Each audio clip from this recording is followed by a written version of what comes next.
Un homme avec la mort annoncée, une nation au bord de la destruction, un message qui résonnerait pour l'éternité. Imaginez être présent au moment exact où Dieu rompt le silence et choisit un homme pour écrire l'avenir de l'humanité. Vous êtes-vous déjà demandé pourquoi, parmi les 66 livres de la Bible, Ésaïe est considéré comme le plus prophétique? Pourquoi a-t-il été appelé l'évangéliste de l'Ancien Testament? Pourquoi ces paroles ont-elles été citées par Jésus plus que tout autre texte? Aujourd'hui, vous allez entendre quelque chose qui transformera votre manière de voir la Bible. Préparez-vous, car ce qui va suivre n'est pas seulement de l'histoire, c'est un code caché pour nous. Un livre qui a prédit la naissance virginale 700 ans à l'avance, qui a décrit la crucifixion avec une précision effrayante et qui a dessiné le portrait le plus fidèle du Messie. Ce contenu est gratuit, mais l'impact qu'il peut avoir dans votre vie est immense. Si ce message a touché votre cœur, répondez par un simple geste. Abonnez-vous à la chaîne et activez les notifications. Ainsi, nous pourrons continuer à partager la parole chaque jour. Et si je vous disais qu'Ésaïe n'a pas seulement parlé du passé, mais a aussi donné des prophéties pour notre génération, avec des avertissements et des promesses pour les temps que nous vivons? Savez-vous pourquoi les chercheurs appellent d'Ésaïe le 5e évangile? Parce qu'il contient 66 chapitres, comme les 66 livres de la Bible. Les 39 premiers parlent de jugement, comme l'Ancien Testament, et les 27 derniers apportent de l'espérance, comme le Nouveau Testament. Coïncidence? Impossible. Ce que vous êtes sur le point de découvrir va vous couper le souffle, car Ésaïe renferme des prophéties si détaillées, si impossibles à prévoir, que les sceptiques cherchent des réponses depuis des siècles, et échouent à chaque fois. Préparez-vous pour un voyage qui transformera votre foi, car à la fin de cette histoire, vous ne verrez plus jamais la Bible de la même manière. Cette année-là, Jérusalem était enveloppée d'ombre. La mort du roi Osias avait semé une onde de peur et d'insécurité profonde dans tout le royaume de Juda. Dans les rues, la panique coulait comme de l'eau, silencieuse, mais visible dans les yeux de chacun. Le roi avait régné pendant 52 longues années, apportant prospérité et stabilité. Mais à présent, sa mort semblait annoncer une époque sombre. Ésaïe, un jeune prêtre issu d'une lignée honorable, observait tout cela avec une inquiétude croissante. Depuis l'enfance, il avait entendu les récits sur la grandeur de Dieu, participé au rituel du temple. Mais aujourd'hui, Jérusalem semblait avoir perdu le chemin. La corruption et l'idolâtrie commençaient à s'infiltrer jusque dans la ville sainte. Les nobles et les prêtres, censés être des exemples de droiture et de justice, ne recherchaient que leur propre intérêt. Ésaïe en était profondément troublé. Assis dans une petite pièce aux abords du temple, Ésaïe méditait intensément. Le vent soufflait fort, frappant les fenêtres avec insistance, comme un présage. Il sentait que quelque chose allait changer radicalement, sans savoir exactement quoi. Son cœur était agité, envahi d'un mélange de crainte et d'attente. Soudain, la porte s'ouvrit brusquement, brisant le silence. « Frère Ésaïe, cria Jérémie, son ami proche. « As-tu entendu la nouvelle? Les frontières sont menacées, les Assyriens marchent contre nous. Ils disent qu'avec Osias mort, nous sommes des proies faciles. » Ésaïe prit une grande inspiration avant de répondre. « Et notre peuple, Jérémie, comment réagit-il » Jérémie baissa la tête. Abattu, désespéré, perdu. Certains parlent de s'allier à des peuples qui adorent d'autres dieux. Le visage d'Ésaïe s'assombrit encore davantage. Jérémie, notre salut ne viendra pas des alliances humaines. Il nous faut retourner au Dieu de nos pères. Jérémie regarda Ésaïe droit dans les yeux. Mais qui t'écoutera en des temps comme ceux-ci? Qui prêtera l'oreille à tes paroles? Ésaïe resta silencieux un instant, fixant l'horizon où de sombres nuages se formaient. Peut-être que personne ne m'écoutera maintenant, mais quelqu'un doit parler, quelqu'un doit rappeler à notre peuple qui est le véritable roi. Jérémie hocha la tête, touché par la détermination de son ami. Plus tard, alors qu'il marchait vers le temple, Ésaïe vit des hommes discuter avec agitation dans les rues, des femmes pleurant leurs fils qui pourraient bientôt être envoyés à la guerre. Un vieux prêtre s'approcha de lui, l'air abattu. « Jeune, Ésaïe, Tu penses vraiment que Dieu nous écoute encore? Regarde autour de toi. Dieu nous a abandonnés. Ésaïe répondit calmement mais avec fermeté, Dieu ne nous abandonne jamais. C'est nous qui nous sommes éloignés de lui. Le vieil homme secoua la tête, incrédule, et s'éloigna lentement. En entrant dans le temple, le silence était lourd, presque palpable. Ésaïe s'approcha de l'autel, s'agenouilla lentement et commença à prier. Dieu de nos pères, nous sommes perdus. Notre nation s'éloigne de ta loi, notre espérance s'éteint. Vers qui nous tourner, sinon vers toi? Alors qu'il priait, Ésaïe sentit un vent puissant parcourir le temple, faisant frémir légèrement le voile sacré. Une présence indescriptible envahit le lieu, intense et écrasante. Une lumière éclatante surgit derrière le voile, transperçant l'espace d'une clarté insoutenable. Les yeux d'Ésaïe se remplirent de larmes, son corps tremblait de tout son être. « Seigneur !» s'écria-t-il d'une voix tremblante, « que suis-je en train de voir ?» Une voix résonna, profonde et majestueuse. « Saint, Saint, Saint est l'Éternel des armées. Toute la terre est remplie de sa gloire. » Ésaïe tomba face contre terre, incapable de supporter la puissance de cette vision. Se sentant totalement impur et indigne, il s'écria désespérément. « Malheur à moi, je suis perdu, je suis un homme aux lèvres impures, vivant au milieu d'un peuple aux lèvres impures. Et mes yeux ont vu le roi, l'Éternel des armées. » Un être céleste s'envola aussitôt vers l'autel, prenant une braise ardente avec des pincettes. Le cœur d'Ésaïe s'emballa. L'être s'approcha avec douceur et miséricorde, tendant la braise vers les lèvres du jeune prêtre. « N'aie pas peur, Ésaïe, » dit l'être céleste d'une voix douce mais assurée. « Cette braise a touché tes lèvres. Maintenant ta faute est enlevée. Ton péché est pardonné. » La douleur qu'Ésaïe ressentit fut profonde, brûlante, mais libératrice. Puis, la voix divine résonna de nouveau dans le temple. « Qui enverrai-je? Qui marchera pour nous ?» Ésaïe releva lentement la tête. Bien qu'il sache les difficultés qu'il allait affronter, il se sentit poussé à répondre. Avec détermination, il éleva la voix. « Me voici, Seigneur, envoie-moi. » Mais il était loin d'imaginer que ce qu'il avait vu ce jour-là dans le temple le hanterait pour le reste de sa vie. Ésaïe restait agenouillé sur le sol froid du temple, le cœur battant, l'esprit en plein tumulte. Ses lèvres brûlaient encore du contact du charbon céleste, mais à présent, une nouvelle réalité se dévoilait devant ses yeux, bien au-delà de toute compréhension humaine. Tout autour de lui semblait vibrer. Le sol, les murs, même l'air qu'il respirait pulsaient d'une force indescriptible. Une lumière d'une intensité insoutenable surgit devant lui, l'obligeant à couvrir ses yeux avec ses mains tremblantes. À travers les interstices de ses doigts, il commença à percevoir des détails extraordinaires. Devant lui se dressait un trône majestueux, élevé et sublime, d'où émanait une lumière pure et pénétrante. Assis sur le trône se trouvait le Seigneur, une figure immense dont le visage était impossible à contempler directement, tant sa gloire était éclatante. Autour du trône, des êtres célestes aux 6 ailes volaient sans cesse. Ésaïe les observait, fasciné et terrifié. 2 ailes couvraient leurs visages, 2 autres leurs pieds, et les 2 dernières les soutenaient dans les airs. Une mélodie puissante et profonde résonnait dans tout le temple, répétant sans fin « Saint, Saint, Saint est l'Éternel des armées, toute la terre est remplie de sa gloire. » La voix de ces êtres résonnait dans les entrailles du prophète, faisant vibrer chaque fibre de son corps. Le temple entier semblait secoué par l'intensité de cette proclamation divine, tandis qu'une fumée épaisse commençait à remplir l'atmosphère, obscurcissant sa vision partielle. Dominé par la crainte, Ésaïe murmurait pour lui-même « Comment puis-je être ici? C'est trop pour un simple homme. » À chaque répétition du chant céleste, son cœur s'enfonçait davantage dans la douloureuse perception de sa propre impureté. Ce n'était pas seulement de la peur, mais une honte accablante devant la perfection divine.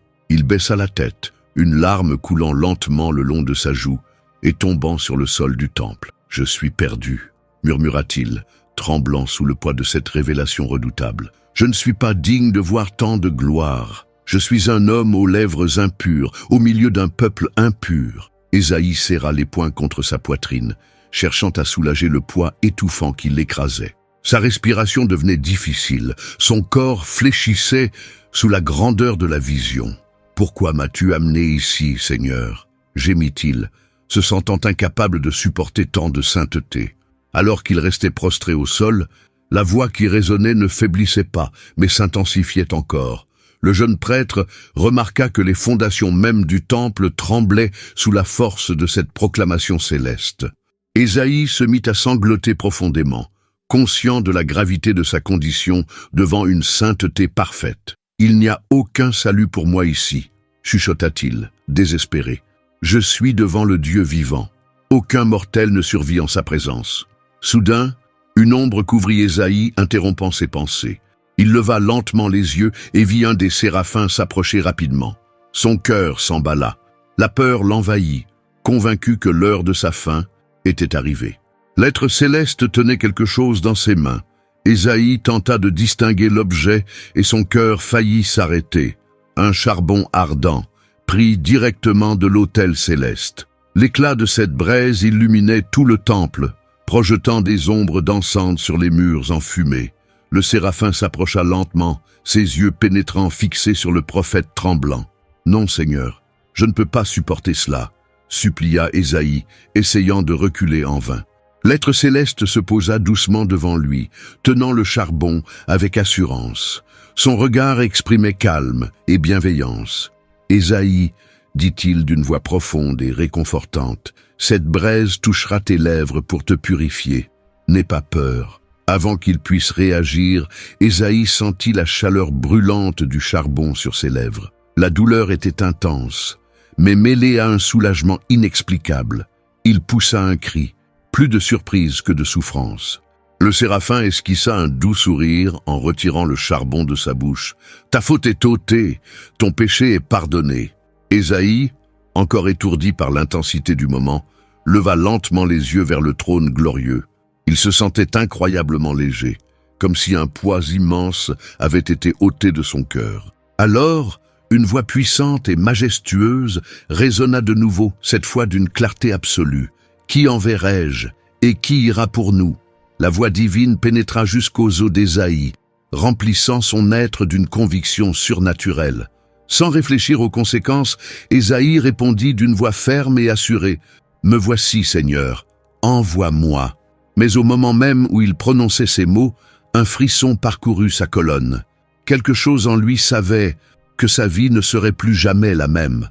Il n'avait aucune idée des douleurs, des rejets et des épreuves qui l'attendaient. La lumière intense commença à s'estomper doucement, et Ésaïe comprit que la vision arrivait à sa fin. Mais avant qu'il ne puisse respirer de soulagement, un profond sentiment d'angoisse s'empara de lui.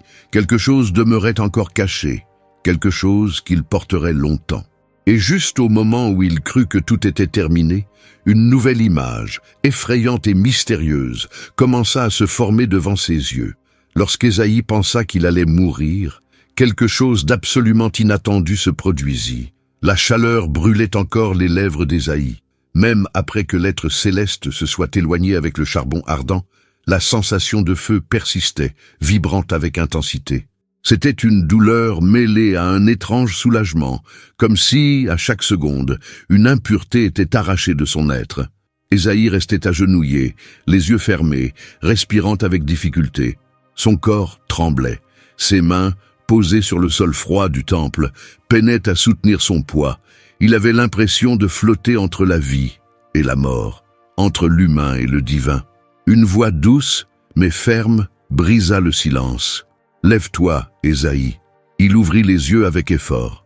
Devant lui, toujours suspendu dans l'air, se tenait le séraphin qui avait touché ses lèvres. La lumière était moins aveuglante désormais, mais la gloire du lieu restait manifeste. « Ta faute a été effacée, » répéta l'être céleste. « Ton péché a été pardonné. » D'une voix rauque, Ésaïe demanda « Pourquoi? Pourquoi moi? Je ne suis qu'un homme fragile, un pécheur. » Le séraphin se contenta de sourire, comme si la réponse était trop évidente pour être prononcée. Alors, l'atmosphère recommença à vibrer. Une voix plus puissante, plus majestueuse que tout ce qu'Ésaïe avait entendu jusque-là, retentit dans les murs du temple. « Qui enverrai-je? Qui ira pour nous ?» Le cœur d'Ésaïe s'arrêta un instant. La question flottait dans l'air, suspendue dans le temps, comme si l'univers entier attendait la réponse d'un simple homme. Il regarda autour de lui, cherchant un autre volontaire. Mais le temple était vide, hormis les êtres célestes et la présence écrasante de Dieu. « Moi, je suis ici !» Sa voix était d'abord faible, puis elle gagna en force, comme si un souffle nouveau naissait en lui. « Me voici, envoie-moi !» Les mots sortirent avant même qu'il n'ait réfléchi aux conséquences. C'était un élan, une certitude intérieure, une réponse venue non de l'esprit, mais de l'âme. Pendant un instant, tout se tut. Même les séraphins ne chantaient plus. Seule la respiration haletante d'Ésaïe troublait le silence sacré. Soudain, la lumière autour du trône s'intensifia. C'était comme si le ciel tout entier répondait à son engagement. L'être céleste s'approcha encore, plongeant ses yeux dans ceux du prophète, avec une expression mêlant compassion et solennité. « Alors écoute bien, Ésaïe, dit-il. Le chemin que tu as choisi ne sera pas facile. Tes paroles seront comme des marteaux brisant la pierre, mais tu trouveras des cœurs de pierre. Tu parleras au peuple, mais ils se boucheront les oreilles. Tu prophétiseras, mais ils ne croiront pas. » Ésaïe fronça les sourcils, troublé. « Seigneur, jusqu'à quand cela durera-t-il? Jusqu'à quand refuseront-ils d'écouter ?»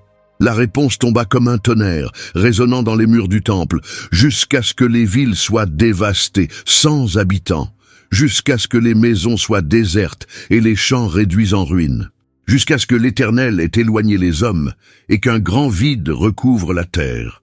Le sang d'Ésaïe se glaça, ses mains recommencèrent à trembler. Il comprenait que la mission qui l'attendait était bien plus lourde qu'il ne l'aurait jamais imaginée. L'être céleste tendit alors la main vers lui, mais Ésaïe, au milieu de la destruction, un reste subsistera, un tronc, une semence sainte demeurera. Ésaïe inspira profondément, tentant de tout assimiler.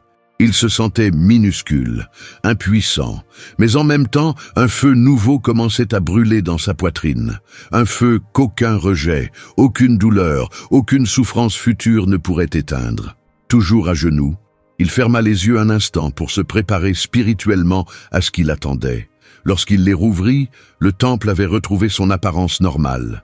Plus de fumée, plus de séraphins visibles, plus de lumière éclatante. Mais Ésaïe savait que sa vie ne serait plus jamais la même. Il se leva lentement, regardant l'autel avec un mélange de crainte et de révérence. En sortant du temple, les premiers rayons du soleil traversèrent les nuages, comme si le ciel lui disait « Ce n'est que le commencement ». Ésaïe fit quelques pas dehors. En regardant la ville, il vit le peuple vacant à ses occupations, totalement inconscient de l'expérience surnaturelle qu'il venait de vivre. Jérémie, son ami, l'aperçut de loin et accourut vers lui. « Ésaïe, où étais-tu? Tu as l'air différent. » Ésaïe, les yeux encore brillants d'émotion, esquissa un sourire, inspira profondément et répondit « Jérémie, je crois que Dieu m'a confié une mission. » Jérémie le regarda, inquiet. « Quelle mission ?» Ésaïe tourna son regard vers l'horizon, le visage grave. « Une mission qui fera plus mal que je ne peux l'imaginer. » Il répondit sans hésitation, ignorant encore à quel point cette mission serait douloureuse. Avant de continuer, nous vous demandons votre soutien. Abonnez-vous à la chaîne et laissez un like pour nous aider à continuer à partager des histoires profondes de la Bible, comme celle d'Ésaïe, avec toujours plus de cœur. Maintenant, poursuivons le voyage de ce prophète qui a vu l'avenir avec les yeux de la foi. Ésaïe marchait lentement dans les rues de Jérusalem, sentant le poids de la mission qu'il venait de recevoir. Chaque pas résonnait en lui comme un écho de la voix divine qu'il entendait encore dans son esprit. « Va et dis à ce peuple ». Mais ce que Dieu avait ajouté ensuite serrait le cœur du jeune prophète. « Jérémie », dit Ésaïe en s'approchant d'une petite place où quelques hommes discutaient politique et guerre. « Il faut que je te parle. » Jérémie se retourna vivement. « Tu es encore étrange, Ésaïe. Depuis ce matin-là, dans le temple, ton regard a changé. Qu'est-ce qui t'est arrivé ?» Ésaïe inspira profondément, comme s'il cherchait du courage au fond de son âme. « Dieu m'a appelé, mais... » Il hésita un instant. « Il m'a aussi révélé que le peuple ne m'écoutera pas. » « Qu'est-ce que tu veux dire ?» demanda Jérémie, fronçant les sourcils. Dieu a dit qu'ils auront des oreilles, mais n'entendront pas, des yeux, mais ne verront pas. Le cœur de ce peuple deviendra endurci. Jérémie resta silencieux quelques secondes, tentant de comprendre ce qu'il venait d'entendre. Donc, tu veux dire que Dieu va t'envoyer prêcher en sachant déjà que personne ne t'écoutera? Exactement, répondit Ésaïe, les yeux emplis de tristesse. Ma mission est d'annoncer, Jérémie, même si personne ne veut t'entendre. Son ami passa la main dans ses cheveux, perplexe. Ça n'a aucun sens, Ésaïe. Pourquoi Dieu ferait-il cela? Ésaïe soupira profondément. Parce que même au milieu du rejet, il y a un dessein plus grand. Un reste sera sauvé, une semence survivra. Les deux marchèrent en silence jusqu'à l'entrée du marché. Là, Ésaïe aperçut un groupe de chefs religieux, les mêmes qu'il avait souvent vus dans le temple. S'approchant prudemment, Ésaïe éleva la voix. « Ô peuple de Jérusalem, ainsi parle le Seigneur. Écoutez bien, mais vous ne comprendrez pas. Regardez clairement, mais vous ne percevrez pas. » Quelques hommes s'arrêtèrent pour écouter. D'autres secouèrent simplement la tête, ricanant. « Encore un prophète de malheur !» murmura l'un d'eux. « Nous n'avons pas besoin de prophètes, mais de soldats !» cria un autre. Ésaïe, le regard fixe et empli de détermination, continua. « Endurcis le cœur de ce peuple, Seigneur, bouche leurs oreilles, aveugle leurs yeux, jusqu'à ce que les villes soient désertes, jusqu'à ce que les champs soient dévastés. » Un court silence envahit la place. Puis les moqueries et les injures reprirent. « Va-t'en, Ésaïe !» cria un vieil homme. « On n'a pas besoin de tes menaces. » Jérémie s'approcha de son ami, le prenant par le bras. « Viens, Ésaïe, ils ne sont pas prêts à entendre. » Alors qu'il s'éloignait, Ésaïe s'arrêta soudain et regarda en arrière. Quelque chose en lui disait que ce rejet n'était que le début d'un long et douloureux chemin. Ce soir-là, de retour dans sa modeste demeure, Ésaïe s'agenouilla et pria « Seigneur, jusqu'à quand? Jusqu'à quand prêcherai-je sans être écouté? Jusqu'à quand verrai-je mon peuple s'éloigner de toi ?» La réponse résonna dans son esprit comme un murmure profond. Jusqu'à ce que la terre soit ravagée, jusqu'à ce que le chaos couvre les villes, jusqu'à ce qu'il ne reste qu'un tronc calciné. Mais de ce tronc surgira de nouveau la vie. Ésaïe ouvrit lentement les yeux, partagés entre crainte et espérance. Quelques jours plus tard, les nouvelles commencèrent à se répandre. Des troupes ennemies avançaient. La famine, l'injustice augmentait dans les rues. Les paroles qu'Ésaïe avait prophétisées commençaient à s'accomplir sous ses propres yeux. Et pourtant, le peuple restait indifférent. Un matin, alors qu'il traversait le marché, Ésaïe entendit un groupe de femmes pleurer. « Un autre village a été détruit », se lamentait l'une d'elles. Ésaïe serra les poings. « Ils doivent entendre, ils doivent comprendre », murmura-t-il pour lui-même. Jérémie apparut à un coin de rue. « Ésaïe, tu vas continuer ?»« Jusqu'à mon dernier souffle », répondit-il, résolu. Ésaïe savait que sa route serait marquée par la douleur, le rejet et la solitude. Mais quelque chose au fond de lui disait que le dessein de Dieu allait bien au-delà de ce qu'il pouvait comprendre à ce moment-là. Mais la plus grande de toutes les révélations n'avait pas encore été dévoilée. Les jours à Jérusalem devenaient de plus en plus tendus. Chaque matin apportait de mauvaises nouvelles, des batailles perdues, des alliances politiques échouées, la famine dans les villages voisins. Ésaïe marchait dans les rues, observant le visage abattu de son peuple. Il savait que sa mission était d'annoncer, même sans être écouté, mais cela n'allégeait en rien le fardeau dans son cœur. Par un après-midi nuageux, Ésaïe fut convoqué au palais royal. Le roi Achaz, désormais sur le trône, se montrait hésitant, fragile, dominé par la peur. La menace d'invasion par les royaumes d'Israël et de Syrie plongeait le monarque dans la panique. En entrant dans la salle du trône, Ésaïe perçut immédiatement la tension. Des gardes armés, des conseillers murmurants, des visages pâles d'inquiétude. « Ésaïe !» appela le roi avec un ton désespéré. « Que dit ton Dieu à propos de tout cela? Nous sommes entourés d'ennemis. Mon cœur est rempli de peur. » Ésaïe inspira profondément. Il ferma les yeux un instant, cherchant des forces. Puis, il s'approcha du roi. « Écoute, ô maison de David, Ne crains pas ces deux bouts de tison fumants que sont les rois de Syrie et d'Israël, déclara-t-il d'une voix ferme. Le roi Achaz le fixa, anxieux. Mais comment ne pas craindre? Ils sont déjà à nos portes. Ésaïe resta inébranlable. Dieu te donnera un signe, quelque chose qui prouvera qu'il est encore au contrôle. Il fit une courte pause et plongea son regard dans celui du roi. Voici, la Vierge concevra et enfantera un fils, et elle l'appellera Emmanuel. Un silence lourd envahit la salle. Quoi? Dit Achaz, visiblement troublé. Une vierge? Enceinte? C'est impossible. Les conseillers autour commencèrent à murmurer, échangeant des regards sceptiques. Cela n'a aucun sens, chuchota l'un d'eux. Ésaïe, tu parles en énigme, lança un autre, agacé. Jérémie, qui avait accompagné Ésaïe au palais, s'approcha et murmura. Ésaïe, es-tu sûr de ce que tu as entendu? Ésaïe hocha la tête avec assurance. Absolument. Tandis que les hommes dans la salle questionnaient, riaient et se moquaient de la prophétie, Ésaïe restait immobile. Son regard semblait fixé au-delà de ce que l'œil humain pouvait saisir. « Emmanuel » répéta-t-il à voix basse, presque comme une prière. En quittant le palais, Jérémie marchait aux côtés d'Ésaïe, encore sous le choc. Une vierge, comment cela peut-il se produire? Ésaïe s'arrêta et se tourna vers son ami. « Je ne sais pas, Jérémie, je ne comprends pas comment, mais je sais que c'est ce que Dieu a révélé, et je sais qu'un jour, cet enfant naîtra. » « Et le peuple, insista Jérémie, il croit à peine ce que tu dis déjà. Comment pourrait-il accepter cela? Ésaïe leva les yeux vers le ciel couvert de nuages gris. Moi-même, je ne comprends pas tout, mon ami, mais je sais que je dois parler. Dans les jours suivants, la nouvelle de la prophétie se répandit rapidement.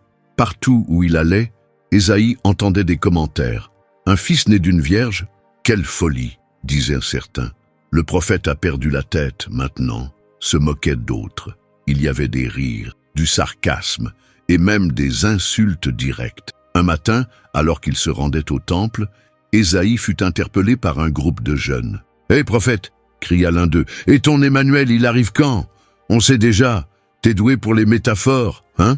Ésaïe s'arrêta, les regardant avec sérénité. « Riez aujourd'hui, moquez-vous maintenant, mais les paroles du Seigneur ne failliront pas. » Le groupe éclata de rire en s'éloignant. De retour chez lui, Ésaïe s'agenouilla à nouveau, comme tant d'autres fois. « Ah, Seigneur, pourquoi me montres-tu des choses que mon esprit ne peut comprendre? Pourquoi me demandes-tu d'annoncer un signe si mystérieux ?» Le silence de la nuit fut sa seule réponse. Et puis, alors qu'il restait là, les yeux fermés, le cœur serré, Ésaïe eut une autre vision fugace. Une femme enveloppée de lumière, le ventre arrondi, et un enfant dans ses bras. « Emmanuel » murmura-t-il, les larmes aux yeux. L'image disparut aussi vite qu'elle était apparue. Ésaïe resta immobile, respirant difficilement. « Cela dépasse toute logique humaine », dit-il à voix basse, tandis que les larmes coulaient sur son visage. Ésaïe comprit alors que ce qu'il avait vu défiait toute logique humaine. Les semaines qui suivirent la révélation du signe d'Emmanuel furent encore plus éprouvantes pour Ésaïe. La tension à Jérusalem grandissait comme une tempête sur le point d'éclater. Les ennemis encerclaient les frontières et la peur s'était emparée de tous. Malgré cela, chaque matin, Ésaïe se levait avec la même conviction, transmettre le message d'espérance que Dieu lui avait confié. Par un matin froid, Ésaïe se posta sur la place centrale de la ville. Là, les marchands installaient leurs étals et les citoyens circulaient, échangeant des rumeurs sur les nouvelles menaces militaires. Ésaïe éleva la voix avec fermeté. « Écoutez, peuple de Juda, ne laissez pas la peur vous consumer. Le Seigneur lui-même vous donnera un signe. La Vierge concevra et enfantera un fils, et on l'appellera Emmanuel, Dieu avec nous. » Quelques personnes s'arrêtèrent pour écouter. D'autres poursuivirent leur chemin, secouant la tête avec désapprobation. Du milieu de la foule, un homme lança d'un ton moqueur « Ah, voilà le prophète rêveur revenu avec ses messages de malheur et ses promesses impossibles. » Un autre, au visage amer, répondit « Emmanuel, quel Dieu permettrait une telle souffrance sur nous ?» Ésaïe, sans se laisser intimider, continua « Même au cœur du désespoir, il y a de l'espérance. Cet enfant sera un signe que Dieu ne nous a pas abandonnés. Même si tout semble silence, même si tout autour crie défaite, Dieu est avec nous. Jérémie, toujours proche, s'approcha et murmura, « Ésaïe, tu vois bien que plus tu parles, plus tu attires la haine. Leurs regards sont pleins de mépris. » Ésaïe ferma les yeux un bref instant. « Je sais, Jérémie, mais si Dieu m'a ordonné de parler, je parlerai. Même si personne ne croit, sa parole ne revient jamais sans effet. » Ce soir-là, Ésaïe rassembla sa famille à la maison. Entouré de son épouse et de ses enfants, il parla d'une voix chargée d'émotion. « Mes enfants, je sais que beaucoup rient de moi. Certains disent que je suis fou. Mais je veux que vous sachiez que je crois à chaque mot que le Seigneur m'a donné. Un jour, cet enfant, cet Emmanuel, naîtra, et il changera tout. » Son épouse, toujours discrète, posa doucement sa main sur la sienne. « Je crois en toi, mon bien-aimé. » Ésaïe lui sourit, les yeux embués de larmes. Quelques jours plus tard, un groupe de chefs religieux vint à la rencontre d'Ésaïe dans le temple. Leur visage était grave, presque hostile. « Ésaïe, dit le plus âgé d'entre eux, « nous ne pouvons pas te laisser continuer à répandre de faux espoirs parmi le peuple. Nous souffrons déjà suffisamment. »« Mes paroles ne viennent pas de moi, » répondit Ésaïe avec fermeté. « Elles viennent du Seigneur des armées. S'il m'a envoyé annoncer l'espérance, c'est ce que je ferai. » L'homme grogna de colère. « Alors que ton Dieu te protège, car le peuple est las d'entendre des promesses creuses. » Alors que les chefs religieux s'éloignaient, Ésaïe resta là seul dans le temple, les yeux fixés sur l'autel. « Seigneur, je suis fatigué. Mon cœur souffre, mais je ne reculerai pas. » Cette nuit-là, Ésaïe fit un court rêve. Dans ce rêve, il vit un petit garçon courir parmi les oliviers avec un sourire paisible et une paix qui semblait tout envelopper. « Emmanuel, » murmura-t-il en se réveillant, le visage inondé de larmes. Mais même dans cette vision pleine d'espoir, Ésaïe sentait qu'il y avait quelque chose de plus grand, quelque chose qui restait encore caché à sa compréhension. Le signe de la Vierge n'était que le début, mais ce n'était qu'un signe. Le plus grand mystère restait encore voilé. Les jours s'étiraient et Jérusalem restait plongée dans l'incertitude. Les menaces militaires s'intensifiaient et la famine commençait à frapper les foyers les plus modestes. Le peuple marchait dans les rues, la tête baissée, les yeux sans éclat, portant sur leurs épaules le poids du désespoir. Mais Ésaïe restait ferme. Chaque matin, avant même que le soleil ne se lève, il montait sur l'une des collines proches de la ville pour prier. « Seigneur !» murmurait-il, les yeux levés vers le ciel encore obscur. « Ton peuple est épuisé. Nous sommes au bord de l'effondrement. Nous avons besoin d'une parole, d'un signe, d'une lumière. » Ce matin-là, alors qu'il était encore à genoux, quelque chose d'extraordinaire se produisit. Ésaïe sentit son corps frémir. Une nouvelle vision s'empara de ses pensées. C'était comme si les cieux s'ouvraient devant lui. Il vit un enfant, mais ce n'était pas un enfant ordinaire. Une lumière particulière l'entourait, comme si la gloire même de Dieu reposait sur ce petit être. Une voix céleste retentit, « Car un enfant nous est né, un fils nous a été donné. La souveraineté reposera sur ses épaules, et on l'appellera merveilleux conseiller, Dieu puissant, Père éternel, Prince de la paix. » Ésaïe ouvrit les yeux bouleversé. Son cœur battait à toute vitesse. « Un prince de la paix », murmura-t-il encore troublé par la signification de cette révélation. Sans perdre un instant, Ésaïe descendit de la colline et courut dans les rues de Jérusalem. Il trouva un petit groupe rassemblé à l'entrée du marché et sans hésiter proclama « Écoutez, peuple de Juda, il y a de l'espérance. Le Seigneur m'a révélé qu'un enfant naîtra. Il apportera la justice, la paix et un règne éternel. Son nom sera merveilleux conseiller, Dieu puissant, Père de l'éternité, Prince de la paix. » Les passants s'arrêtèrent. Certains étaient curieux, d'autres sceptiques. Un homme d'âge moyen, vêtu comme un marchand, croisa les bras et cria « Encore un enfant, Ésaïe, l'histoire d'Emmanuel ne suffisait pas, voilà que tu ajoutes une autre prophétie. » Une femme, portant un enfant dans ses bras, demanda d'une voix tremblante « Quand, Ésaïe, quand cet enfant naîtra-t-il? Nous sommes las d'attendre. » Ésaïe prit une grande inspiration. « Je ne sais pas quand, mais je sais que Dieu accomplit ce qu'il promet. » Jérémie, toujours à ses côtés, l'attira dans un coin. « Ésaïe, te rends-tu compte de ce que tu fais? Chaque parole divise davantage le peuple. Certains commencent à croire, mais beaucoup d'autres se dressent contre toi. Je le sais, Jérémie, mais ce message ne vient pas de moi. » Ésaïe serra le poing. « Je ne peux pas me taire. » Cette nuit-là, allongé sur son humble couche, Ésaïe peinait à trouver le sommeil.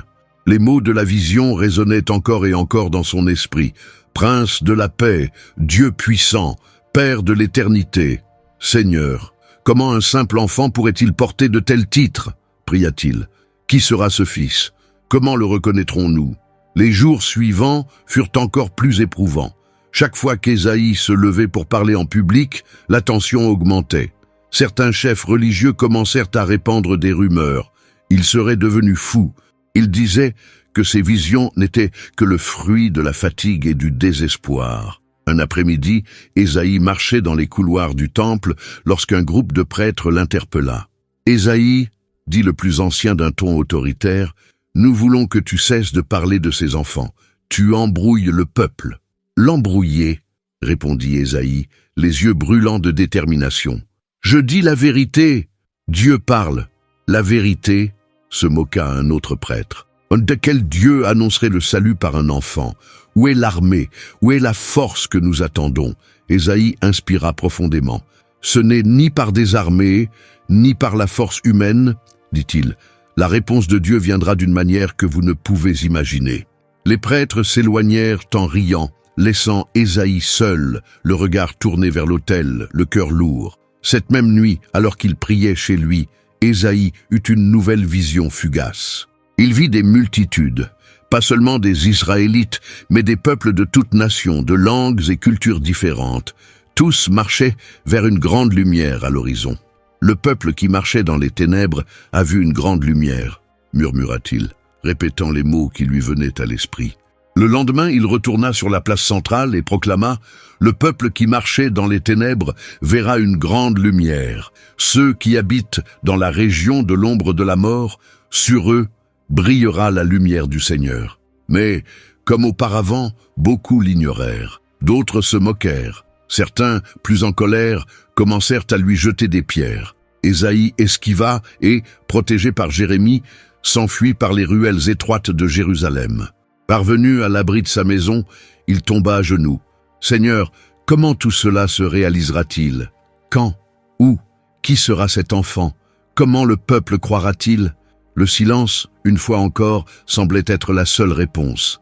Un mélange d'espérance et de confusion envahissait le cœur du prophète. Ésaïe savait qu'il se trouvait au centre de quelque chose de bien plus grand qu'il ne pouvait comprendre.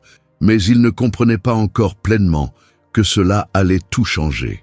La lumière d'espérance qu'Ésaïe portait après la vision du prince de la paix commençait à s'estomper sous le poids des nouveaux messages que Dieu lui confiait.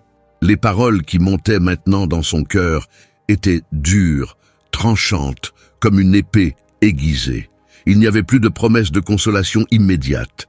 À présent, ce que Dieu lui demandait d'annoncer au peuple, c'était le jugement.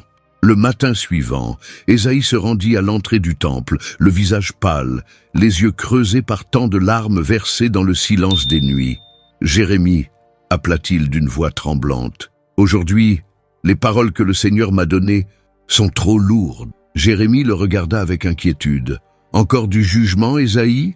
Le prophète acquiesça simplement, puis prit une profonde inspiration avant d'élever la voix devant tous ceux qui montaient les marches du temple.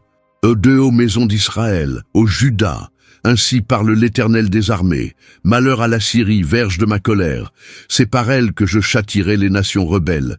Et vous, peuple de Jérusalem, votre arrogance sera abattue, les orgueilleux seront humiliés, et la terre deviendra un désert. » Les passants s'arrêtèrent un instant. Un étrange silence envahit l'atmosphère. Mais bien vite, les murmures s'élevèrent. « Il a définitivement perdu la tête », dit l'un des anciens. « Toujours cette voix de condamnation. Où est le Dieu de miséricorde que nos pères ont servi ?» railla un autre. Ésaïe descendit les marches et marcha dans les rues en continuant à proclamer « Les villes seront dévastées, les arbres seront abattus, les vignes détruites, l'orgueil de Juda sera écrasé. Vous mettez votre confiance dans des alliances humaines, dans vos armées. Sachez-le, viendra un jour où les guerriers fuiront sans même se retourner. Jérémie marchait à ses côtés, la tête basse. Ésaïe, ils n'écouteront pas. Ils ne veulent pas entendre. Je le sais, répondit le prophète, la voix nouée, mais je ne peux pas me taire. Cette nuit-là, Ésaïe dormit à peine. En prière, à genoux sur le sol froid, il cria vers Dieu, « Seigneur, jusqu'à quand ? Jusqu'à quand devrais-je proclamer le jugement et la destruction? Jusqu'à quand verrai-je ces visages fermés, ces oreilles bouchées et ces cœurs endurcis ?» Et en réponse, une nouvelle vision se forma devant ses yeux fatigués. Il vit des terres brûlées, des maisons réduites en poussière, des enfants pleurant dans les rues, des mères en deuil et des prêtres aux vêtements déchirés, assis dans la poussière. « C'est le prix de la désobéissance ?» murmura-t-il, des larmes coulant sur ses joues. Le jour suivant, lors d'une brève rencontre avec un groupe de cultivateurs, Ésaïe tenta de les avertir. « Vos champs seront pris, vos récoltes détruites. Les ennemis viendront comme un essaim de sauterelles. Écoutez la voix du Seigneur, tant qu'il en est encore temps. » L'un des hommes se leva, furieux. « Tais-toi, prophète, nos problèmes sont politiques, pas spirituels. On ne veut plus entendre tes menaces. » Ésaïe resta ferme. « Vous pouvez me faire taire, mais vous ne pouvez pas faire taire la voix de Dieu. » Jérémie, une fois de plus, le tira à l'écart, craignant qu'on ne le lapide sur place. Tandis qu'ils marchèrent dans les ruelles, Ésaïe s'arrêta soudain. Son regard était fixé sur quelque chose que lui seul semblait voir. « Jérémie, je les aime, j'aime ce peuple, mais leurs cœurs sont si endurcis, » dit Ésaïe d'une voix brisée. « Comment supporter de voir tout cela arriver sans pouvoir l'empêcher? Tu as fait tout ce que tu pouvais, » répondit Jérémie, posant une main sur l'épaule de son ami. « Il ne nous reste plus qu'à prier. » Ésaïe acquiesça, mais le poids de la mission devenait presque insupportable. Dans le silence de la nuit, il se retira une fois de plus dans le temple, agenouillé près de l'autel. « Seigneur, mon cœur est brisé. Les paroles que tu me donnes sont lourdes comme des pierres. Jusqu'à quand? Jusqu'à quand ?» Le vent souffla fort à travers les tentures du temple. Ésaïe frissonna. Dieu lui avait montré les conséquences de la désobéissance, mais le prophète sentait que la souffrance à venir ne serait pas seulement celle du peuple. Lui-même allait encore affronter des douleurs qu'il ne pouvait même pas imaginer. Ésaïe se demande s'il pourra supporter davantage, sans savoir que la pire douleur n'était pas encore venue. Les semaines passaient, et le cœur d'Ésaïe restait en conflit permanent.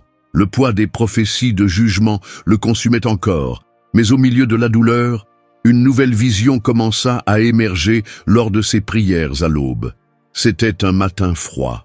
Le vent cinglait les ruelles de Jérusalem lorsque Ésaïe monta une fois de plus sur la colline, où il avait l'habitude de chercher des réponses. Il s'agenouilla sur la terre sèche, les mains levées vers le ciel. « Seigneur, jusqu'à quand ne verrai-je que la destruction? Jusqu'à quand me montreras-tu seulement le jugement ?» Alors qu'il priait, ses yeux se fermèrent, et une nouvelle scène commença à se former devant lui. Ce n'était pas une vision de guerre, ni de ruine, mais celle d'un homme d'apparence humble, le visage marqué, les épaules courbées comme quelqu'un portant un fardeau invisible. Ésaïe plissa les yeux, cherchant à comprendre. « Qui est-ce » murmura-t-il, tandis que la vision devenait plus claire. Une voix douce mais ferme résonna dans son esprit. « Voici mon serviteur, que je soutiens, mon élu, en qui mon âme prend plaisir. J'ai mis mon esprit sur lui, et il annoncera la justice aux nations. » Ésaïe ouvrit les yeux, haletant. Malgré le froid du matin, la sueur perlait sur son front. « Un serviteur » murmura-t-il en se relevant avec peine. « Qui est donc cet homme ?» Ce même jour, marchant dans les ruelles étroites de la ville, Ésaïe croisa des visages familiers. Certains le regardaient avec mépris, d'autres avec pitié. Il savait que sa réputation parmi le peuple se détériorait. Mais à cet instant, cela n'avait plus d'importance. Son esprit était entièrement absorbé par la figure du serviteur. En retrouvant Jérémie, Ésaïe décida de lui confier ce qu'il avait vu. « Jérémie, j'ai eu une autre vision. »« Encore une ?» demanda l'ami l'air inquiet. « Oui, mais cette fois c'était différent. Ce n'était pas une guerre ni un jugement, c'était un homme, un serviteur. » Jérémie fronça les sourcils. « Un serviteur? Qui donc? Je ne sais pas. Ésaïe secoua la tête manifestement troublé. Mais il était spécial. Il y avait quelque chose de divin et en même temps une extrême humilité en lui. Et que faisait-il? Ésaïe inspira profondément. Il apportait la justice, mais sans crier, sans élever la voix sur les places. Il ne brisait pas le roseau déjà courbé. Il n'éteignait pas la mèche qui fume encore. Il portait la souffrance, comme si elle était la sienne. Jérémie resta silencieux un instant, absorbant chaque mot. Ésaïe, tu crois que cet homme est déjà parmi nous? Je l'ignore, répondit le prophète, regardant l'horizon. Mais je sens que sa mission dépassera tout ce que j'ai jamais annoncé. Dans les jours qui suivirent, Ésaïe se mit à écrire les paroles qui lui venaient à l'esprit, presque comme une confession. Écoutez-moi, île, et prêtez l'oreille, peuple lointain.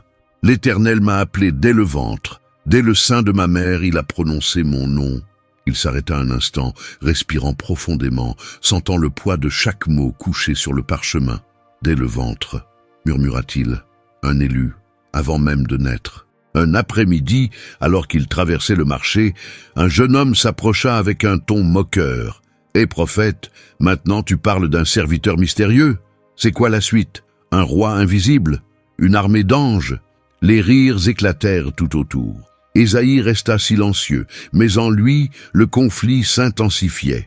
Cette nuit-là, allongé sur sa couche, Ésaïe ne parvint pas à dormir. Les images de la vision le hantaient. Le visage de ce serviteur, son regard de compassion, cette expression mêlée de douleur et de détermination. Il se leva, marcha jusqu'à sa petite table où il gardait ses rouleaux et se remit à écrire. « Je t'ai établi pour être la lumière des nations, pour que tu sois mon salut jusqu'aux extrémités de la terre. » Ésaïe s'arrêta, contemplant la phrase. « Lumière pour les nations ?» C'était inconcevable. Le salut, pas seulement pour Israël. Il se passa les mains sur le visage, essayant d'ordonner ses pensées. « Que signifie tout cela, Seigneur? Qui est ce serviteur? Pourquoi apporte-t-il tant de souffrance ?» Un frisson parcourut son dos. Pour la première fois, Ésaïe sentit que l'histoire qui lui était révélée allait bien au-delà de tout ce qu'il pouvait comprendre. Ésaïe était sur le point de découvrir quelque chose qui allait bouleverser tout ce qu'il croyait savoir. Peu à peu, les paroles d'Ésaïe au sujet du serviteur commencèrent à résonner plus fortement dans les rues de Jérusalem. Mais au lieu d'apporter la consolation, elles provoquaient confusion, irritation et surtout rejet. Par un matin au ciel couvert, Ésaïe se plaça à l'un des carrefours les plus fréquentés de la ville. Sa voix était ferme, mais chargée de tristesse. « Écoutez, ô maison d'Israël, le Seigneur a révélé son serviteur, un homme de douleur, habitué à la souffrance, méprisé et rejeté par les hommes. » Les passants s'arrêtèrent un instant. Certains le regardaient avec dédain, d'autres avec indifférence. « Le voilà encore » grogna un marchand. « Il parle toujours de douleur. Qui veut entendre ça? On veut entendre parler de victoire, de salut, pas de souffrance. » Ésaïe poursuivit, ignorant les regards tranchants autour de lui. « Le serviteur tendra le dos à ceux qui le frapperont et la joue à ceux qui lui arracheront la barbe. Il ne cachera pas son visage aux insultes ni aux crachats, il sera humilié, mais n'ouvrira pas la bouche pour se défendre. » Soudain, une pierre vola et frappa le sol juste à ses pieds. « Assez, Ésaïe !» hurla un homme les yeux pleins de colère. « J'en ai assez de tes paroles de malheur. » D'autres voix s'élevèrent. « Tais-toi, prophète de tristesse. Pourquoi Dieu choisirait-il un homme faible comme serviteur? Nous voulons un libérateur, un guerrier. » Ésaïe sentit son cœur se serrer. Bien qu'entouré par la foule, la solitude pesait plus que jamais. De retour chez lui cet après-midi-là, il fut frappé par une douleur plus profonde encore. Son propre cousin, Eliab, avec qui il avait grandi et partagé tant de souvenirs, l'attendait devant sa porte. « Ésaïe !» commença Eliab, en regardant autour de lui pour s'assurer qu'ils étaient seuls. « Je viens te demander, s'il te plaît, arrête tout cela. »« Arrêtez » répondit Ésaïe, la voix brisée. « Les gens disent que tu es devenu fou. Plus personne ne veut commercer avec notre famille. Mes filles sont évitées par leurs amis. Nos proches ont honte de ton nom. » Ésaïe baissa la tête. Le coup était profond. « Eliab, je n'ai pas choisi cela. Mais Dieu m'a choisi. Je ne peux pas me taire. Le cousin serra les poings, visiblement frustré. Alors, assume les conséquences tout seul. Ne compte plus sur moi. Sans attendre de réponse, Eliab tourna les talons et s'éloigna. Jérémie, qui observait de loin, s'approcha. « Ésaïe, ta propre famille. Maintenant ?» « Même eux, » murmura Ésaïe, les yeux pleins de larmes. Cette nuit-là, Ésaïe se retira seul dans le temple. Il tomba à genoux devant l'autel et cria « Seigneur, jusqu'à quand? Jusqu'à quand serai-je objet de moquerie? Jusqu'à quand serai-je rejeté par ceux que j'aime ?» Alors qu'il pleurait, une nouvelle vision commença à prendre forme. Cette fois, le serviteur était encore plus clair. Ésaïe vit cet homme au regard doux, poussé, frappé, craché au visage. Le serviteur restait silencieux, supportant chaque coup sans réagir. Ésaïe poussa un cri d'angoisse. « Pourquoi? Pourquoi tant de souffrance? Qui est cet homme, Seigneur ?» Mais la vision ne s'arrêta pas là. Le regard d'Ésaïe fut attiré vers un détail qu'il n'avait pas encore remarqué. Il vit du sang, le visage du serviteur couvert de sang. Mais ce n'était pas tout. C'était du sang qui coulait de plaies ouvertes dans son dos, comme s'il avait été fouetté, flagellé, humilié publiquement. Ésaïe porta les mains à son visage, désespéré. « Mon Dieu, qu'est-ce que c'est? Qui pourrait faire une telle cruauté à un innocent ?» Son cœur battait à tout rompre. Les larmes coulaient sans retenue. Et là, seul dans le temple, rejeté, à genoux sur le sol sacré, le prophète comprit que la douleur qu'il portait n'était qu'une pâle ombre de celle que ce serviteur allait endurer. Au milieu du rejet, Ésaïe voit un détail terrifiant dans la vision. Ésaïe ne parvenait plus à dormir. Les images de sa dernière vision le hantaient nuit après nuit. Chaque fois qu'il fermait les yeux, il voyait le visage de cet homme, le serviteur, un regard rempli de douleur, de rejet, et pourtant d'une compassion étrange et inexpliquée. Par un matin froid, Ésaïe gravit à nouveau la colline où il avait tant de fois prié. Il s'agenouilla, le visage contre la terre, et cria dans l'angoisse « Seigneur, je t'en supplie, je n'en peux plus, pourquoi me montres-tu cela ?» Et une fois encore, comme tant de fois auparavant, le ciel sembla se déchirer devant lui. La vision vint, forte, implacable. Ésaïe vit le serviteur, cette fois avec plus de détails que jamais. L'homme marchait lentement dans une ruelle étroite, entouré de gens qui le regardaient avec mépris. Certains crachaient à terre en le voyant passer. D'autres secouaient la tête avec dédain. Une voix intérieure commença à résonner dans l'esprit d'Ésaïe, comme si Dieu lui-même dictait les mots « mépriser et abandonner des hommes, hommes de douleur, habitués à la souffrance ». Ésaïe sentit l'air lui manquer. Il voyait le serviteur pousser, traîner, battu sans pitié. Son visage était tuméfié, couvert d'ecchymoses. Ses yeux, à demi fermés par les coups, exprimaient pourtant de l'amour. Comment peut-il regarder ainsi ? Murmura Ésaïe, les larmes coulant sans retenue. Et la voix poursuivit. Et comme quelqu'un devant qui l'on détourne le regard, nous l'avons méprisé, nous n'avons fait de lui aucun cas. Ésaïe tomba à genoux, tout son corps tremblant. La douleur qu'il voyait était si réelle, si intense, qu'elle semblait transpercer ses entrailles. Soudain, la scène changea. Le serviteur était maintenant flagellé. Ésaïe vit son dos, lacéré, déchiré, saignant à chaque coup. « Non !» hurla le prophète. « C'est trop, je ne peux pas supporter ça. » Mais la vision continua. Les fouets s'abattaient avec violence. La chair s'ouvrait en lambeaux. Le sang coulait, se mêlant à la poussière du sol. Et pourtant, le serviteur ne se plaignait pas. Il ne luttait pas. Il ne résistait pas. « Pourquoi accepte-t-il cela ?» murmurait Ésaïe entre deux sanglots. Alors, comme si Dieu lui répondait, la voix sacrée reprit « En vérité, ce sont nos souffrances qu'il a portées, c'est de nos douleurs qu'il s'est chargé, et nous l'avons considéré comme puni, frappé par Dieu et humilié. » Ésaïe, étourdi, secouait la tête, essayant d'effacer ces images de son esprit. Mais elles restaient là, immuables, cruelles, réelles. La vision continua. Le serviteur était désormais conduit quelque part. Ésaïe ne distinguait pas exactement où, mais il entendait les cris, les moqueries et les pleurs lointains de quelques femmes. mais il était transpercé à cause de nos transgressions, brisé pour nos iniquités. La voix continuait. Ésaïe sentit ses forces l'abandonner. Ses jambes fléchirent et il s'écroula au sol. Brisé, répéta-t-il à voix basse, à cause de nous, à cause de nos fautes. Le poids de cette révélation l'écrasait.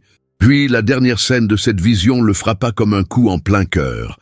Le serviteur, étendu, immobile, le corps couvert de plaies, les yeux fermés, sans vie.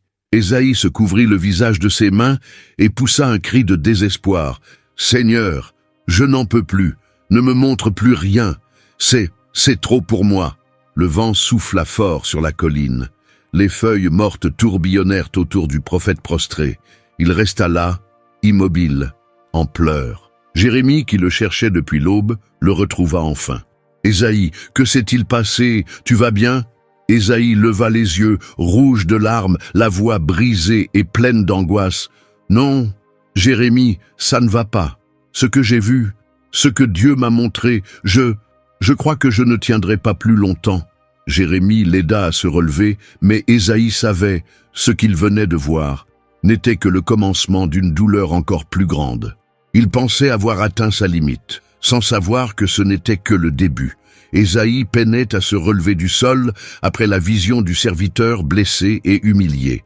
Les images restaient gravées dans son esprit avec une clarté terrifiante. Les paroles qu'il avait entendues résonnaient comme un tonnerre silencieux dans son cœur. Même en rentrant chez lui, ses jambes semblaient faites de plomb. Chaque pas était lourd, comme si tout le poids de la douleur qu'il avait vue pesait sur ses épaules. Jérémie marchait à ses côtés, l'observant avec inquiétude. « Ésaïe, dit-il en posant doucement la main sur son épaule, depuis cette vision, tu parles à peine, tu ne dors presque plus. Qu'as-tu vu ?» Ésaïe s'arrêta, prit une grande inspiration et répondit d'une voix basse, « Quelque chose que... Jérémie, quelque chose que je n'arrive même pas à expliquer. C'est comme si le ciel lui-même pleurait, comme si le jugement que j'ai toujours annoncé tombait, non pas sur les coupables, mais sur un innocent. » Ce soir-là, Ésaïe s'enferma dans sa salle d'écriture. Il prit son parchemin, son encrier, et commença à écrire d'une main tremblante ce que son âme portait. Les mots coulaient comme un fleuve, douloureux et inévitable. Mais il était transpercé à cause de nos transgressions, brisé à cause de nos iniquités. Le châtiment qui nous donne la paix est tombé sur lui, et c'est par ses meurtrissures que nous sommes guéris. Ésaïe s'arrêta. Les larmes coulaient sans qu'il s'en rende compte. L'encrier glissa de ses mains et tâcha le parchemin.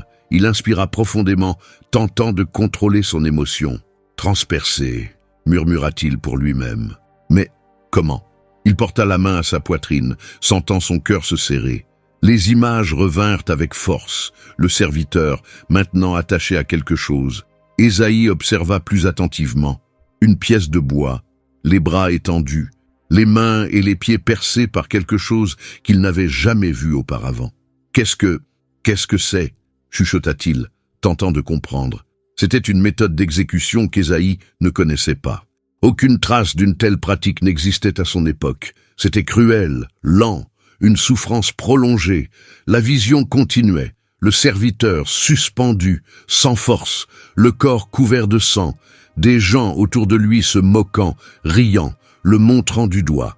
Maltraité et humilié, il n'a pas ouvert la bouche, comme un agneau conduit à l'abattoir. Comme une brebis muette devant ceux qui la tondent, il n'a pas ouvert la bouche.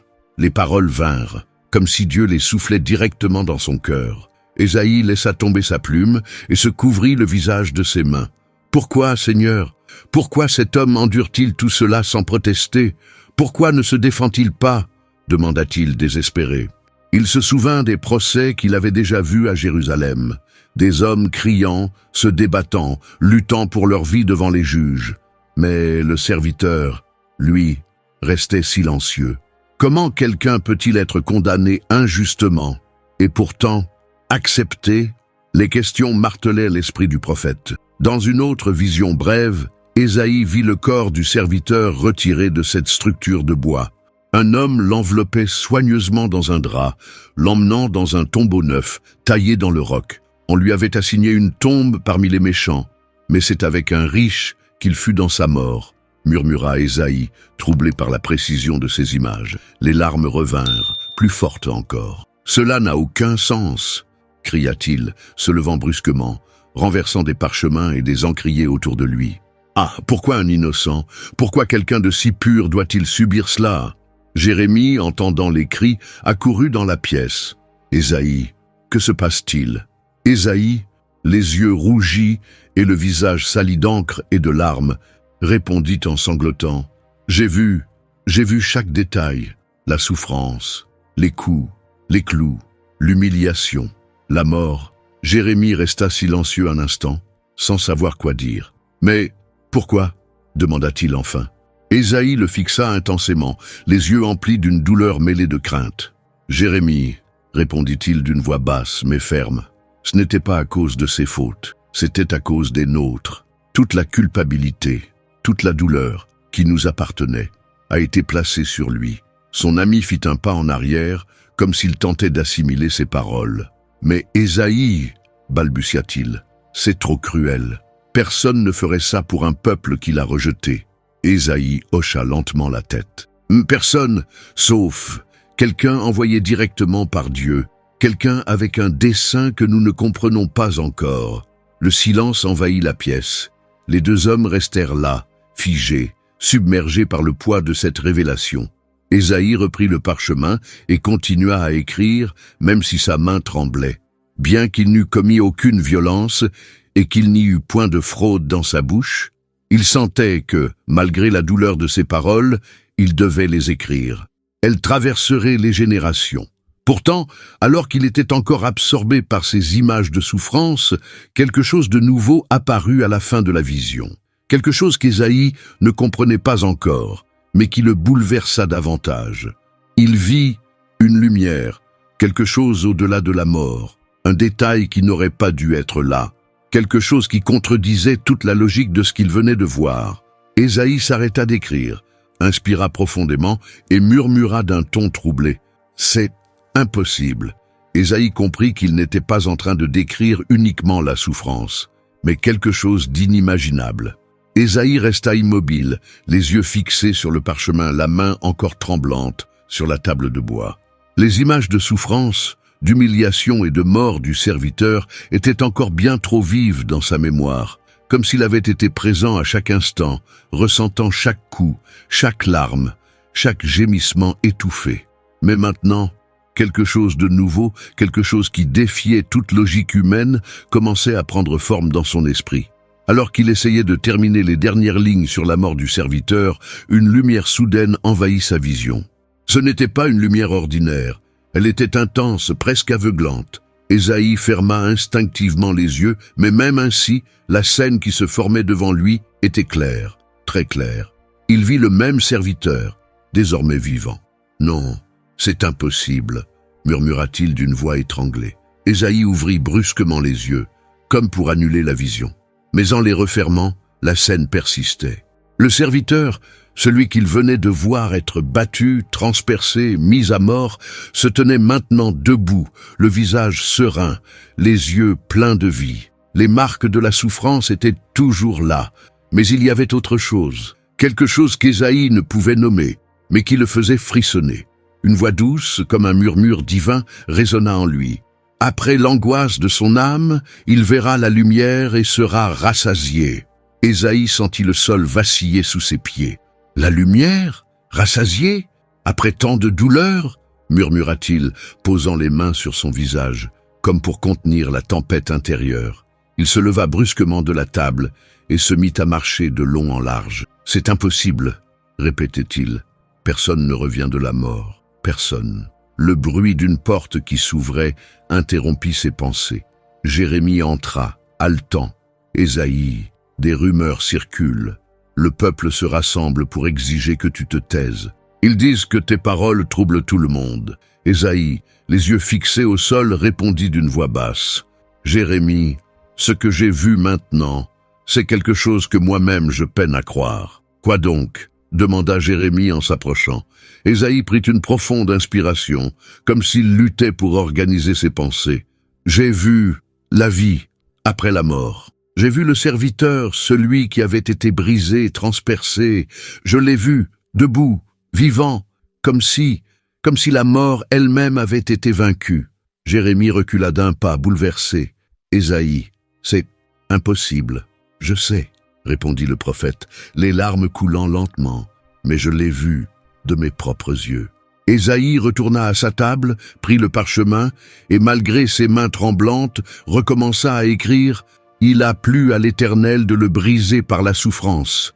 Après avoir livré sa vie en sacrifice pour le péché, il verra une postérité et prolongera ses jours, et la volonté de l'Éternel s'accomplira entre ses mains. » Il s'arrêta un instant, méditant chaque mot qu'il écrivait. « Il prolongera ses jours », répéta-t-il, tentant de comprendre. Cela signifie qu'il vivra, même après avoir été brisé. Jérémie, encore sous le choc, s'assit à ses côtés. « Ésaïe, comprends-tu ce que tu dis? Tu es en train d'écrire qu'un homme réel, va mourir et ensuite revivre ?» Ésaïe acquiesça lentement. « C'est exactement cela, et plus encore. » Il regarda son ami avec des yeux remplis de crainte. « Il ne vivra pas seulement, mais il verra la récompense de sa souffrance. Il verra le fruit de son sacrifice, comme si la mort n'avait pas le dernier mot sur lui. » Un silence profond s'installa dans la pièce. Ésaïe savait que révéler cela au peuple entraînerait encore plus de moqueries, plus de rejet, plus de douleur. Qui croirait à une résurrection? Qui accepterait une prophétie aussi absurde? Il ferma les yeux, inspira profondément et, toujours à genoux, murmura en prière « Seigneur, je suis proche de quelque chose que mon esprit ne peut saisir. J'ai besoin de compréhension, j'ai besoin de ta force. » À cet instant, tandis que le vent soufflait doucement par la fenêtre entr'ouverte, Ésaïe sentit une conviction nouvelle naître en lui. Quelque chose de grand, quelque chose de trop révolutionnaire pour être compris seul, était en train d'être écrit par ses mains. Ésaïe savait qu'il touchait à quelque chose de trop grand pour être compris, seul. Les jours à Jérusalem restaient lourds, comme si l'air lui-même portait le poids des prophéties d'Ésaïe. Chaque message qu'il annonçait semblait déchirer un peu plus l'espoir du peuple. Guerre, famine, jugement, souffrance, tout se réalisait exactement comme il l'avait prédit. Pourtant, ce matin-là, en se réveillant, Ésaïe sentit quelque chose de différent dans son esprit. Assis au bord de son lit, il ferma les yeux et pria en silence « Seigneur, après tout ce que j'ai vu, après tout ce que j'ai entendu, y a-t-il encore de l'espoir ?» Et c'est à cet instant qu'une nouvelle vision prit forme. Ésaïe vit des champs fleurir là où, auparavant, il n'y avait que terre desséchée. Il vit des enfants jouer dans les rues sans peur. Il vit des hommes et des femmes reconstruire les murailles de Jérusalem avec de la joie dans les yeux. Les rires et les chants résonnaient à travers la ville. Une voix douce, presque comme un murmure, emplit l'air. « L'Esprit du Seigneur, l'Éternel, est sur moi, car l'Éternel m'a oint pour annoncer une bonne nouvelle aux humbles. Il m'a envoyé pour guérir ceux qui ont le cœur brisé, pour proclamer aux captifs la liberté, et aux prisonniers la délivrance, pour proclamer l'année de grâce de l'Éternel, et le jour de vengeance de notre Dieu, pour consoler tous les affligés. » Ésaïe ouvrit soudain les yeux, le cœur battant fort. « L'espoir, » murmura-t-il. Sans perdre un instant, il quitta précipitamment sa maison. Il parcourut les rues, traversa les places jusqu'au temple. Là, d'une voix ferme et émue, il commença à proclamer « Ô Jérusalem, ô peuple de Juda, écoutez, un temps de restauration approche. Ce ne sera pas toujours des pleurs et des cendres. Il y aura du réconfort pour ceux qui pleurent. Il y aura une libération pour les opprimés. » Le peuple, habitué aux messages sévères d'Ésaïe, le regardait avec étonnement. Certains s'approchèrent, curieux. Ésaïe demanda une femme âgée. « Es-tu en train de dire que, malgré tout, il y a encore de l'espoir ?» Ésaïe sourit, les yeux remplis de larmes. « Oui, » répondit-il avec conviction. « Après la nuit la plus sombre, le soleil se lève à nouveau.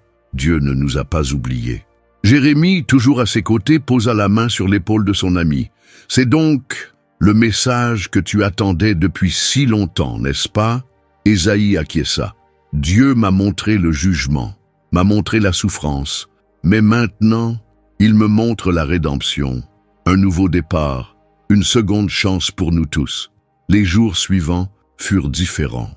Ésaïe était encore rejeté par certains, mais il remarquait que pour la première fois, des yeux s'ouvraient, des cœurs s'attendrissaient, des gens étaient prêts à entendre parler d'un avenir meilleur. Il commença à coucher cette nouvelle vision sur le parchemin avec un soin particulier, pour accorder à ceux qui pleurent en Sion une couronne au lieu de cendre, une huile de joie au lieu du deuil, un vêtement de louange au lieu d'un esprit abattu, afin qu'ils soient appelés térébinthes de la justice, plantation de l'Éternel, pour servir à sa gloire. Tandis qu'il écrivait, des larmes coulaient sur ses joues, mais cette fois, ce n'étaient pas des larmes de douleur, c'étaient des larmes d'espérance.